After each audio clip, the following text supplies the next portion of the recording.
HLB 그룹주들을 좀 살펴보겠습니다. 오늘이 금요일이기 때문에 사실 제가 HLB가 주봉에서 보조선을 지켜주기를 그렇게 바랬거든요.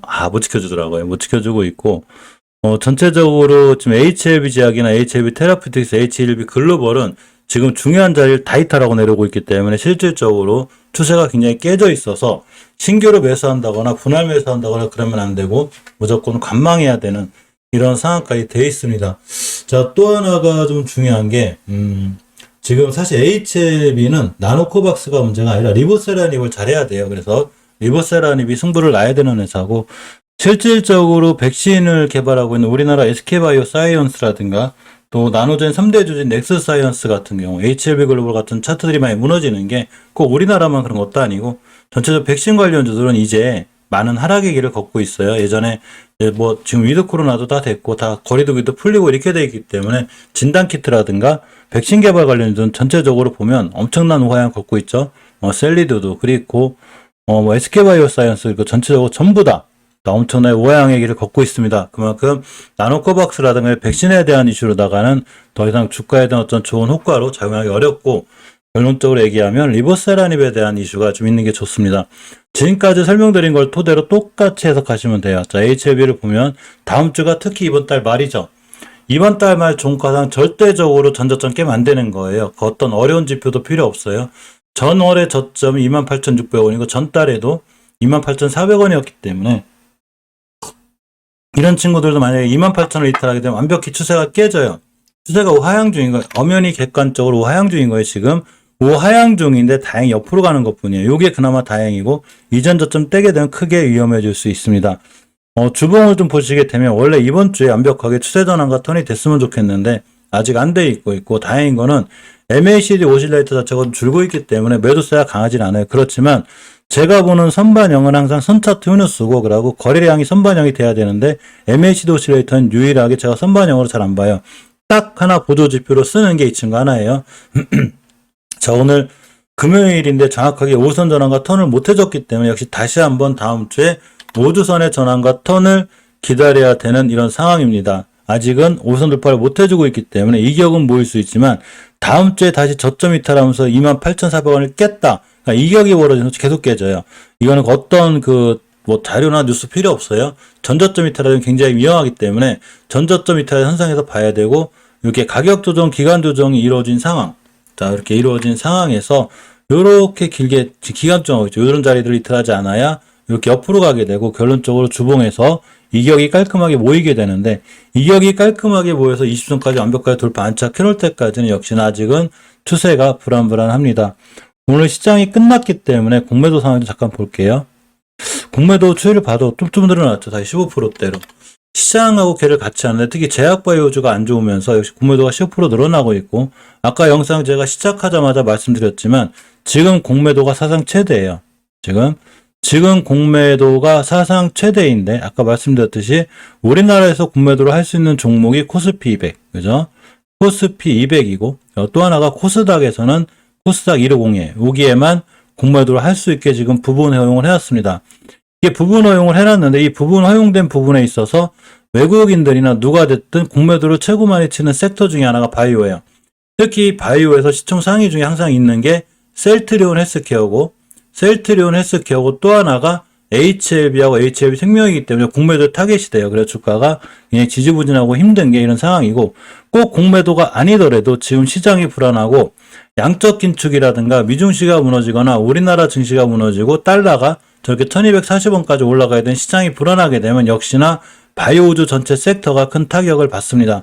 그렇기 때문에 지금 바이오우주가 굉장히 힘든데 HLB나 HLB 생명과학이 바이오 섹터이기 때문에 더 심한 거예요. 물론 이렇게 선박사 없다 하긴 하지만 그것과는 별개로 이러한 공매도의 이유는 바로 그래서 그렇습니다. 다행인 거는 그래도 대차 거래가 좀 크게 늘고 있지 않죠. 보시게 되면 대차 거래가 거의 없어요. 요즘이 좀 다행이라 앞으로 공매도가 크게 못 괴롭힐 것 같긴 하지만 그래도 역시나 모든 자료나 이런 거에보다도 가장 앞서는 게 추세이기 때문에 전체적으로 월봉에서 전저점을 깬다거나 주봉에서 엄연히 추세 전환과 턴이 완벽히 된 건 아니에요. 아슬아슬한 거예요. 단지 옆으로 가는 기간 조정이라 이격이 모이는 이런 과정이 굉장히 중요합니다. HLB 생명과학도 마찬가지로 똑같은 설명이지만 월봉에서 전저점 이탈하면 안 돼요. 추세 그냥 깨져요. 아직도 추세는 우하향인 거예요. 우하향. 단지 옆으로 가는 것뿐이죠. 그렇게. 그러니까 옆으로 가야 되는 거예요. 그래서 최소한 다음 달에도 양봉 하나가 떠야 되는 거고, 이번 달에 떠주면 더 좋고, 5개월선 돌파 안착을 해줘야 장기적으로도 추세 전환과 턴이 됐다고 생각할 수 있는 거고, 주봉에서도 역시 옆으로 가고 있죠. 근데 MACD 오실레이터가 이렇게 많이 좀 줄고 있기는 해도, 그래도 5주선 돌파 안착을 완벽히 해놓을 때까지는 이격이 모여줘야 되기 때문에, 이 이격을 모여주기 위해선 반드시 우선이 올려놔야 돼요. 아직 못 올려놨죠. 이거는 우리가 하는 게 아니에요. 이 주식을 움직이는 세력, 수급이 하는 거예요. 아직 못 올려놓고 있다는 얘기죠. 자, 일봉에서 보게 돼도 역시나 이 바닥바닥 그리고 있습니다. 이런 자리를 깨지 말라고 제가 선커놨어요. 깨게 되면 추세 완전히 깨져서 무너져요. 간신히 지켜주는 거예요. 공매도를 좀 보면 좀 줄었다가 또 늘었죠. 0.65대 좋았는데 다시 늘고 있습니다. 근데 시장만 안 좋으면 공매도 세력들이 나오는 것 같아요. 그죠? 대차거래를 잠깐 볼게요. 대차거래 크게 안 늘더라고요. 역시 전혀 없고 큰 리스크는 없는데, 이런 모든 상황에도 불구하고 시장 안 좋을 때 바이오주에 타격이 있기 때문에 전체적으로 이렇게 5개월선 전저점 깨면 안 돼요. 우리가 섹터에 대한 전체적인 이해가 필요해요. 정호성님 어서 오세요. 예를 들어서 2차 전지가 강할 땐 2차 전지 섹터가 강하고, 로봇주가 강할 땐 로봇 섹터가 강하고, 게임 섹터가 강할 땐 게임 섹터가 강한데, 지금 게임 섹터도 엄청나게 떨어졌어요. 게임 섹터 이거 볼 건데 마이너스 30몇 % 찍고 있어요. 그렇듯이 게임 섹터도 이제 그 섹터 전체가 중요한데, 바이오 섹터 전체가 너무 크게 무너지기 때문에 HLB나 HL 생명과학, HLB 제약 이런 친구들도 계속 떨어지는 거예요. 자, HLB 제약도 절대 깨지 않을 자리를 깼습니다. 전저점 절대 이탈하면 안 되는데 깼죠. 추세가 완벽히 무너지고 있어요. 완벽히 하향이라는 얘기예요. 그래서 어디가 바닥인지 모르지만 역시나 추세의 전환과 턴이 될 때까지 쉽게 접근하시면 안 되고, 주봉에서도 5주선을 또 깨져 계단식 하락이에요. 지금 이렇게 이번 주 금요일에 우선 깼기 때문에 다음 주에 못 들려놓게 되면 추세가 우하향이 더더욱 심해져요. 그러니까 지금 이 친구를 막 순간적으로 막 더 분할 매수할까, 싸니까 들어가야 되는 거 아니야, 이렇게 하시면 안 돼요. 그냥 관망하는 거예요. 역시 일봉에서 마찬가지고. 해도 대단한 것 같아요. 이렇게까지 기간 조정이 있는데, 그죠? 의미 있는 거래량이 들어와야 돼요. 추세의 전환과 턴을 시켜주는 거래량이 들어올 때까지는 무조건 지켜보고 있는 거예요. 자, HLB 테라퓨틱스도 거의 신저점 찍고 있습니다. 월봉에서 추세 완벽히 깨졌고, 절대 이탈하지 않아야 되는 전저점과 변곡점을 동시에 깼기 때문에 역시 이번 달 종가상 얼마나 밀릴지 모르겠어요. 주봉에서도 추세의 하락이 되는 확정이 되어버렸기 때문에 역시나 5주선 돌파 안착해줄 때까지는 절대로 10분리, 섣불리 들어가거나 이렇게 하시면 안 돼요. 조심스럽게 대응해야 되는 게 맞습니다. 자, 일봉에서 봐도 신저점 새로 찍었죠. 조심해야 돼요. 관망하는 거예요. 매수하는 게 아니고, 지금 싸니까 매수해야 되는 거 아니야. 이거 절대 아니에요. 자, HA글로벌 옛날에 넥사죠. 이게 전형적인 차트 우측산이죠. 자, 좌측산. 내가 주식을 사면 여기서 사라고 그랬죠. 좌측산. 등산을 가요. 산에. 기념사진 찍고 김밥 먹고 사진 촬영했어요. 집으로 오죠. 집으로 올 때도 얼마든지 반등하면서 떨어져요. 여기서 착각을 하면 안 되는 거예요. 집으로 오는 우하향인데 여기서 올라갔다 서 이제 시작이야. 장기 투자해야지. 그게 아니라 앞전의 상황을 잘 보고 있어야 되는 거예요. 10배가 올라왔는데, 물론 주식은 20배도 30배도 가지만 앞에서 10배가 올라왔는데 여기서 이 친구를 가지고 이제 다시 시작이 하시면 안 되는 거예요. 이걸 잘 보여주는 게 지금 일동제약이에요. 일동제약이 시오노기 제약하고 관련해서 미국에서 구매 의사가 있다고 하는 바에 또 올라갔어요. 자, 그렇지만 지금 요번 달이 최고점일지 아닐지 모르겠지만 9천 하던 친구가 8만 후반을 찍었습니다. 9배에서 10배 간 거예요. 이 친구는 20배도 가고 30배도 갈 수 있어요. 저는 그런 거 몰라요. 근데 만약에 이번 달에 최고점을 찍고 다음 달 또 우하향 탔다. 여기서 반등할 수는 있어도 제가 우측산에서 하게 되면 반드시 떨어지는 거예요. 엄청나게 떨어지게 돼 있습니다. 물론 이걸 맞출 수는 없지만 이렇게 될 확률이 80에서 90%예요. 여기서 잠깐 모든 투자에 대한 판단 책임은 본인에게 있어요.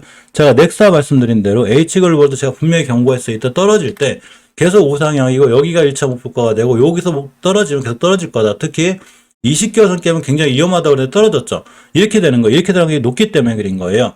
따라서 우리가 주식을 살 때는 무조건 왼쪽 선에 사야 되는 거고, 오른쪽 선은 매수하는 게 아니에요. 언제 사냐? 오른쪽 선에 살 때는 이제 집에 왔으니까 충분히 쉬어줘야 되고 체력도 회복해야 되고 이래야 돼요. 이러면 1차 목표가 여기가 돼요. 이제 여기가 되는 거예요.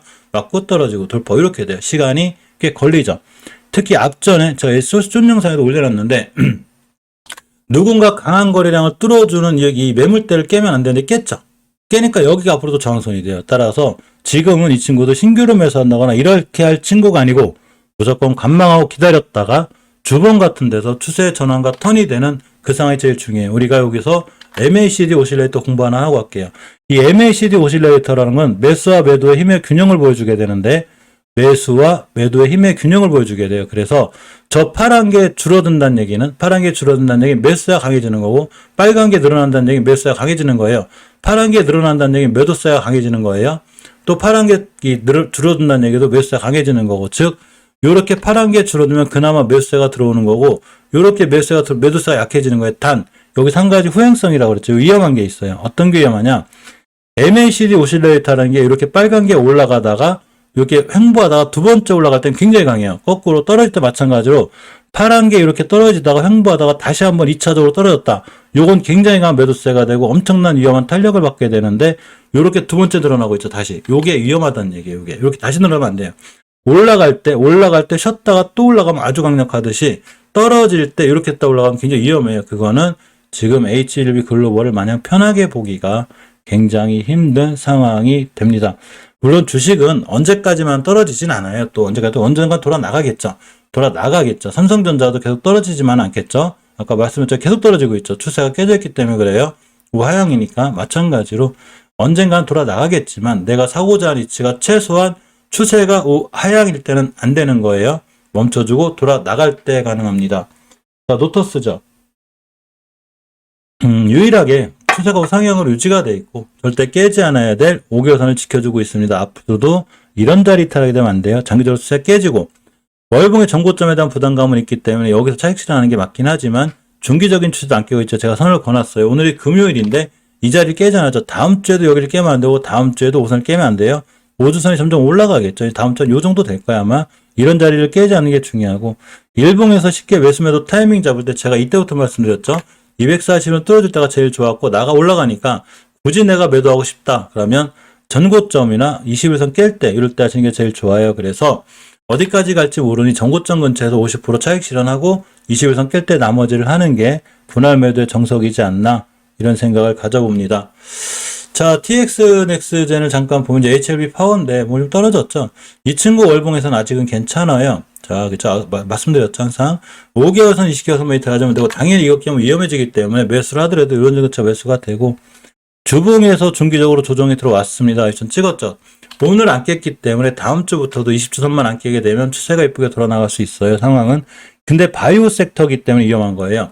전체적으로 섹터를 볼 때는 우리가 전체를 잘 봐야 되기 때문에 섹터가 위험하다거나 바이오 섹터 자체가 흔들릴 때는 아무리 종목이 좋은 추세를 유지하고 있어도 섹터가 흔들릴 때 같이 흔들려서 그런 부분은 조심스럽게 대응하는 게 맞습니다. 섹터 전체가 위험하다는 얘기죠.